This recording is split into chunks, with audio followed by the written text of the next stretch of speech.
I was playing the finale of Curse of Strahd and suddenly a new UA just dropped. And it's Apocalyptic! It looks like the Dark Sun setting is returning. Welcome to Pack Tactics. Black Hole Sun, won't you come and wash away the rain? There's only 4 subclasses here. We're gonna start with Preservation Druid. Spell list. Just as a reminder, we're mainly looking for strong spells off the Druid list, like Bless, Sanctuary, and Death Ward. Those are really amazing. Bless and Sanctuary aren't spells you dip Cleric for, but if you dip, these are the 2 spells you normally go for and command. There's less of a reason to dip Cleric here. Plant Growth is an auto prep normally. Protection from Poison and Greater Restoration are nice for emergencies, like if you're fighting a random green dragon or there's Petrification. Next, Preserved Land. Bonus action to expend a wild shape resource to fill a 15-foot cube within a 120-foot range of yourself. To either give one creature who ends their turn in it 1d4 plus Druid level temp HP, or end the frightened or poison condition. The AoE you put down lasts for 1 minute, and ends if you walk 120 feet away from it, or get knocked out. In addition, you can spend another bonus action while it's active to move it 30 feet. Kinda like a moonbeam. I'm currently playing a Land Druid and I'm super jealous. The AoE is slightly smaller than Land's Aid. It doesn't have the blast, but who cares? The temp HP is amazing because you can easily give it to everyone out of combat, and this is a semi-short rest resource, so it's way better than Aid. You can give up to 10 creatures 1d4 plus Druid level temp HP. The rule for temp HP are that they last until you take a long rest, so I recommend just spreading it around out of combat to familiars, mounts, NPCs, and what have you, especially at the start of the day or before taking a short rest. Next, Student of Preservation. You get proficiency in 1 type of Artisan's tools, and you get Fergal Casting. When you cast a Druid spell, you can cast it without material components except if it has a cost or it consumes a component. In addition, you have a 10% chance that the consumed component won't be consumed. This is sort of a ribbon feature. I understand why they don't want to take it too far because Druid gets Awaken, but I would prefer they put something else here. To fit the theme, why not make the component costs needed for spells halved? That would be so much better and give more oomph. Level 6, Improved Preservation. It boosts the Wild Shape feature in the following ways. In the AoE, you and your allies get a bonus to con saves equal to your Wisdom mod. And whenever the AoE enters the enemy space, or an enemy enters it, or ends their turn there, they make a Wisdom save. On a fail, they take 2d10 radiant damage, and its speed is halved until the end of its next turn. It does half damage. It's once per turn for the damage on that enemy. Not only is this thing amazing at maintaining important concentrations for you and your friends, but it's also amazing to combo Conjure Animals with. Moving Conjure Animals doesn't take a bonus action. This does, so you can move these 2 effects together as one. Both move 30 feet, although Conjure Animals is a bigger AoE. Also keep in mind, Conjure Animals does not have difficult terrain. And sure, this feature isn't difficult terrain, but it's half movement. But that's only if they fail to save. And that half movement stacks with difficult terrain and your plant growth spell. What am I saying? Like, this is good for anything, really. Why am I thinking Conjure Animals?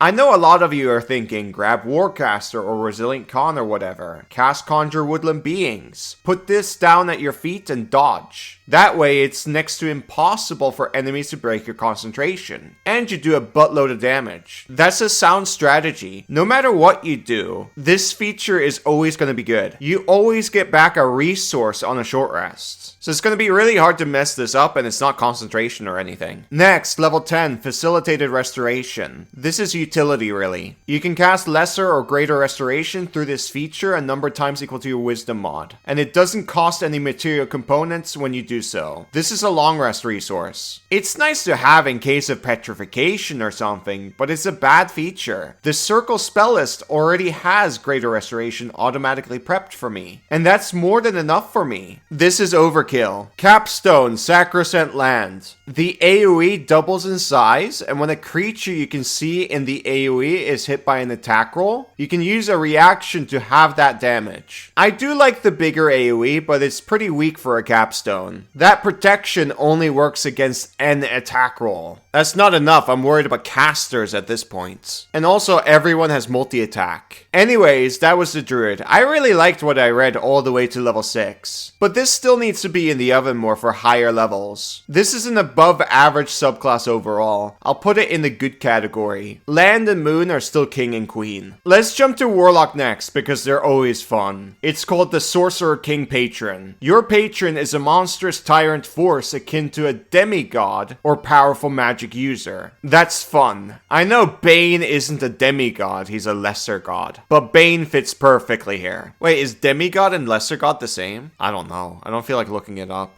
The only gods that I care about is Pun, Curdlemac, and Tiamat. Anyway, spell list. When you cast these specific spells on this list, you can do so without verbal or material components, unless it consumes a material or has a cost. This list is pretty crap. The only one I care about is Command, really. But having Fear, Sending, and Subnatic Static is nice to have already. Next, Tyrant's Herald. Gain the following benefits. Proficiency in Intimidation, and you get expertise in it. But the real feature here is Voice of Tyranny. You can cast Command as a bonus action without expending a spell slot a number of times equal to your Charisma mod. Regain all uses on a long rest. I told you this fits with Bane. Anyways, this is super fun, especially now in 2024, because Command has been boosted in really funny ways. Also, it's great at wasting enemies' turn completely. Optimizers spam this a lot at low levels when things aren't fully going their way too. When I was DMing the Green Dragon adventure, everybody was spamming Command, because everybody's afraid of that breath weapon. Anyways, keep in mind with this feature, you can action cast Command as normal, and then bonus action cast through this feature. It doesn't interfere with the one spell slot per turn rule at all. You can double cast Command. This is a fantastic feature for both teamwork and single target shutdown in general. For a super advanced video on the spell, check out this video. I can talk about this spell for a long time. I have a lot to say. Level 6, Decisive Edict. Once per short or long rest, when you cast a spell using a packed magic slot, you can erupt a 30-foot emanation from you. For each creature you can see in the emanation, choose one of the following effects. Give advantage on attack rolls until the end of its next turn, or force a wisdom save or be frightened until the end of its next turn. You also regain back a use when you use your magical cunning feature. This emanation is massive, but it doesn't last long enough for my liking, and it's once per short rest. It's okay. It can be crazy with tons of summons and enemies, but most of the time this is very tame. Level 10, Vindictive Rebuke. When an enemy hits you with an attack roll, you can take a reaction to force the enemy to re-roll the d20, and the enemy must use the new roll. If this reaction turns the attack roll into a miss, the triggering creature takes psychic damage equal to your Warlock level. You can use this feature a number of times equal to your Charisma mod. It's a long rest resource. This is only against one attack roll, and everybody at these levels have multi-attack. So this isn't providing much. I wish the damage was automatic either way, hit or miss. I feel like I've seen this feature a million times now with Warlock. I'm surprised they haven't done anything with Armor of Agathis. Maybe a permanent effect Armor of Agathis. That would be kind of interesting. Anyways, Capstone, I love the name. Absolute Tyranny. Whenever you cast a command, you can target one additional creature, and a creature frightened by you automatically fails against any command spell you cast. At these high levels, a lot of creatures are immune to frightened or have legendary resistance, but it is very powerful when it works. Fear becomes a bigger highlight for setups, and if they fail, it becomes a lot easier to waste enemy turns even further. This feature is not capstone appropriate though. Boosting a first level spell should never be a capstone in my opinion. Capstones should be crazy with new mechanics, or a high level spell with a twist. The player's been casting command for like months now. They want new stuff. And this feature is really a level 6 feature when you think about it. This Warlock sounds really cool, like I love the concept. And I'm a sucker for the command spell, but there's only one feature I like here. Everything else is below average. The capstone would be amazing if I got it at level 6. Defiled Sorcery for Sorcerer. You corrupt life just like I corrupt players on YouTube. First up, Defiled and Empower. Once per turn when you roll damage for a leveled spell, roll a number of unexpended hit dice up to a number equal to half the spell slot level expended. Up to a number equal to half the spell slot expended. Rounded up to a minimum of 1. And add the total to 1 damage roll of the spell. Those hit point dice are then expended. Your hit point dice are d6s, which are the lowest in the entire game. This is a huge trap. Hit point dice are one of your most valuable resources in the game. If you run out of it, you can't heal on a short rest. So this is never worth doing unless you know for a fact that this is the last fight of the day. Be extremely careful with this at tier 1. This can get you killed in a dungeon. If you play a dungeon game, I don't recommend this at all. Lifesteal is the opposite effect, kind of, where you force a con save with the spell against an enemy, and on a fail you expend their hit point dice to do damage. Enemies who are immune to exhaustion automatically succeed on this, and you can only do this once per long rest unless you spend 3 sorcery points. Both versions are bad. The free cast is fine, but no way am I spending 3 sorcery points on this. Spell list. Anti-life shell is amazing. I love that spell. Everything else sucks. I really need to make an anti-life shell video. Maybe next year. Level 6, Corrupted Caster. Defiler's Ward. When you turn sorcery points into spell slots, roll a number of d6s equal to the spell slots created. You get temp HP, and when a creature hits you with a melee attack while those temp HP are active, the creature takes necrotic or poison damage equal to your charisma mod. It's sort of like an Armor of Agathis. You also get Strengthened Rot. Your sorcerer spells ignore resistance to necrotic and poison. This sadly isn't corrosive enough to bypass immunities and encourage me to go all in on this corruption. I really want Xenomorph Acid. Imagine if there was a blast spell that was so strong that it could corrode through a 5-foot wall after a minute. Now, of course, that could break dungeons, but that would be so cool for a high-level spell. Anyways, level 14, Withering Aura. When you use your innate sorcery, you get a 15-foot emanation. That's Spirit Guardian size. While active, when an enemy within the aura hits you with an attack, you can reduce the damage equal to your charisma mod. And when an enemy dies in the aura, you gain 1d4 sorcery points. Once you use the regain, you can't do so again until you refresh your innate sorcery. You're not going to be that close to melee that often, especially with this progression. So this is very bad. Capstone, Superior Defiler. You are immune to the poisoned and exhaustion conditions. Your aura increases to 30 feet, and enemies can't regain HP in the aura. With downtime, immune to exhaustion is capstone material because you can craft and do stuff all night. There's tons of things you can get done without worrying about sleep. You still need to sleep to get your resources back though, but that's not a big deal in downtime. Everything else here is not capstone material, and most people are not going to view the exhaustion thing as powerful or interesting, so this should be a new feature. This subclass sucks. It doesn't even turn me into a toxic gamer gator. That's my username! That's it for the Apocalyptic UA. Kobold, you forgot about the Marshal! The Gladiator! Oh, snap. I was hoping I could sneak away, but nope.